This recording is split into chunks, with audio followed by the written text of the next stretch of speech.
Good evening, everyone, and welcome to the TV6 Digital Desk live stream. My name is Molly Birch, and I'll be taking you through a recap of today's headlines. This stream runs every night starting at 8/7 Central Time from Sunday to Thursday.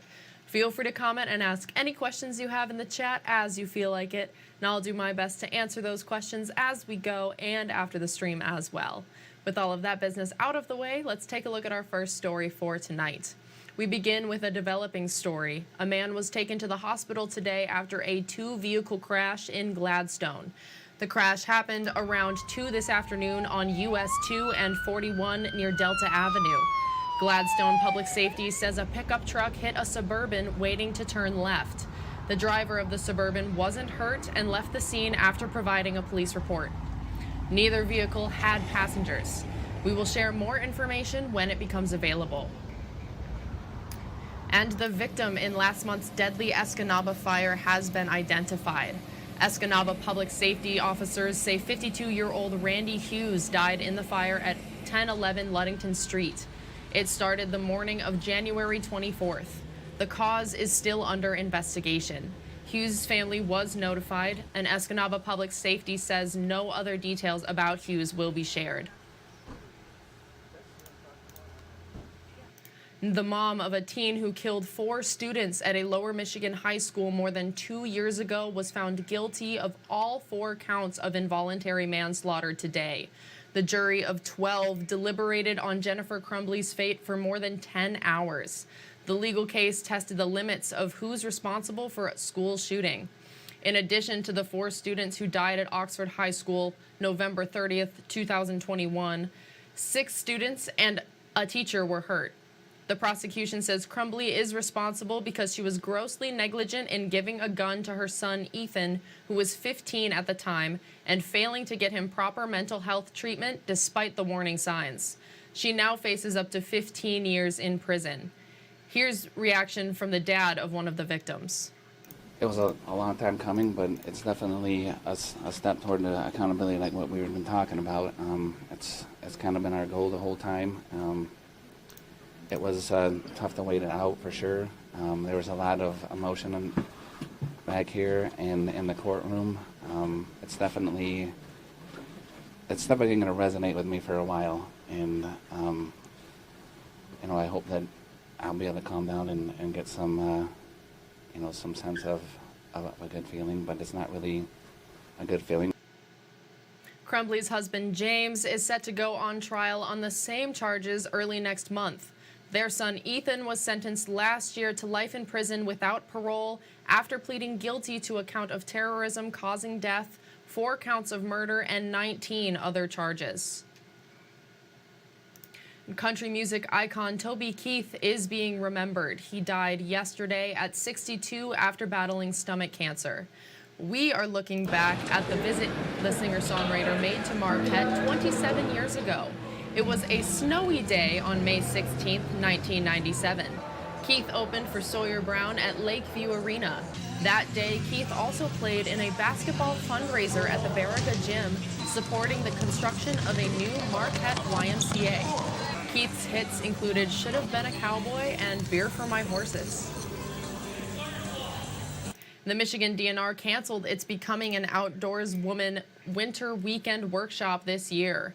It was scheduled for February 23rd to the 25th in Big Bay, but the DNR says it canceled it because of warm weather. The workshop usually provides a safe place for women to learn winter outdoor skills like ice fishing, skiing, and snowshoeing. The DNR says the activities aren't possible with the current weather forecast. With several days of rain expected this week before things turn cooler.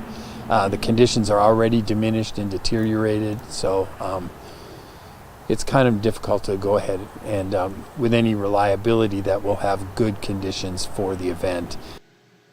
The Becoming an Outdoors Woman Summer Weekend Workshop is still scheduled for May 31st to June 2nd. And in Decision 2024 coverage, the City of Marquette Election Board verified the accuracy of election machines for the upcoming presidential primary election. The election board tests the machines before every election by feeding the machines pre-marked test ballots. Because the board knows the results of the test ballots, it can verify that the machines are providing accurate results. The election board says the process is open to the public so everyone can be confident that election results are accurate. I think it is important. It's aimed very clearly at being a transparent process where people can get involved. They can come to these public meetings. They can see how the machines are working, how the testing is working. The primary presidential election will be February 27th. The machines will be sealed and stored until the election. An inclusive dance class is helping Marquette kids with disabilities express themselves. Shooting Stars Adaptive Dance is a class for students with intellectual or physical disabilities. The class focuses on motor skill development, nourishing cognitive and emotional needs, and expression through movement. Instructors say the class also provides social opportunities to the students. For kids in this community, where sometimes socializing and being in an environment like that can sometimes be a little frightening, right? But to have that inclusive environment and to have it adaptive based to the students' needs is what makes the program so special. Kids are welcome to join the class throughout the entire school year. If you'd like to sign up for the class, you can go to uppermichigansource.com or the TV6 and Fox UP mobile news app. A group of fifth graders are leading and lighting the way at Escanaba Upper Elementary School.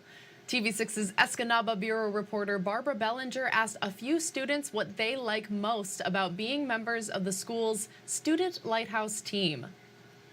Ashlyn Johnson is a member of Escanaba Upper Elementary's 5th grade student leadership group. We do different things. We run concession stands at sports, we do bulletin boards, we do posters and other things, and we do like the morning announcements for school, and we do the leading and expectation teaching. The group is called the Student Lighthouse Team. We have some really incredible 5th graders with strong leadership skills, and we wanted to cultivate those leadership skills. Team members are selected in 4th grade. It's not about necessarily picking kids that are already great leaders, but also about cultivating leadership skills in kids that are still growing. Lighthouse members have different things they like most. I definitely like doing the bulletin board because you can really express your creativity there, and you get to show you can really express yourself in the school. And concessions. I really like doing the concession stands at sports.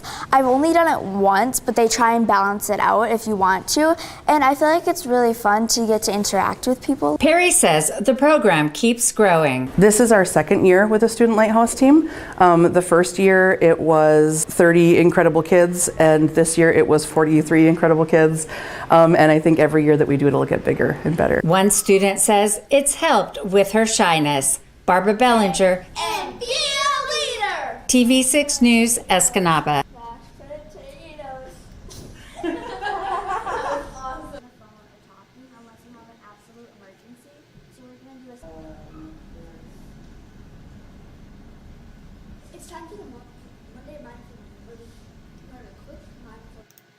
Thank you, Barbara. This weekend, the Forsyth Township Public Library is hosting its monthly coffee and conversation event. The event includes a conversation on the importance of winter self-care and making your own sugar scrubs. A library board trustee says after the first session, women talked about how they wanted a place to get together. Now, these events are a place for women of all ages to meet and talk. Gwen being a small town, there's not a lot of places where you can come together as a community and meet new friends. So the library tends to be that place for a lot of people. The event is from 10 to 1 on Saturday morning at the Forsyth Township Public Library. You can stop in for a few minutes or be there for the entire time. Everything is provided by the library and there is no cost to attend. A spaghetti dinner fundraiser for area first responders is coming to Negaunee. The Central UP Critical Incident Stress Management, or CISM team, helps first responders cope with the difficult situations they're faced with every day. The fundraiser will help pay for out-of-pocket expenses from therapy and other treatment. SISM co-coordinator says many first responders are volunteers, so they may not have the resources to pay for what they need. First responders need some assistance dealing with the multitude of horrendous calls that they have. We can help them out. We can help fund some of their co-pays and maybe some treatment programs, because there's been a lot of stuff that they deal with. The event is on Saturday evening, starting at 5 o'clock at the Negaunee VFW.